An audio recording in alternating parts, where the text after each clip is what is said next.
اگر مانده بودی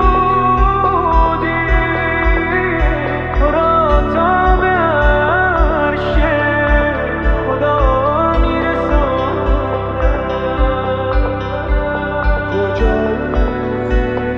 اگر مانده بودی تو را تا دل قصه ها میکشاندم. اگر با تو بودم شب‌های غربت که تنها نبودم.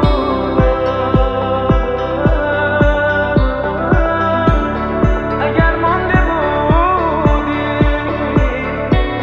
ز تو می‌نوشتم تو را می‌سرودم.